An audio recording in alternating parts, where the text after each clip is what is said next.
সোমবার বিকেলে আওয়ামী লীগের কার্যক্রম নিষিদ্ধ করে প্রজ্ঞাপন জারি করেছে অন্তর্বর্তী সরকার।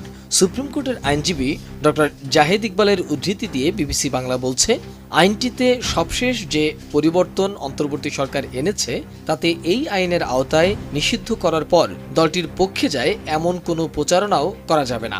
শনিবার সন্ত্রাস বিরোধী সংশোধন অধ্যাদেশ 2025-এর খসড়ার নীতিগত ও চূড়ান্ত অনুমোদন দিয়েছে উপদেষ্টা পরিষদ।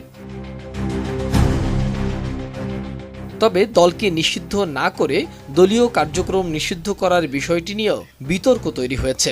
কারণ দল বৈধ হলে রাজনৈতিক বা সাংগঠনিক কার্যক্রম চালানো তার আইনি অধিকার থাকে বলে আইনজীবীরা মনে করছেন। আওয়ামী লীগের দীর্ঘ শাসনের পতনে শেখ হাসিনা সহ সাবেক মন্ত্রী, সংসদ সদস্য বা দলটির নেতৃত্বের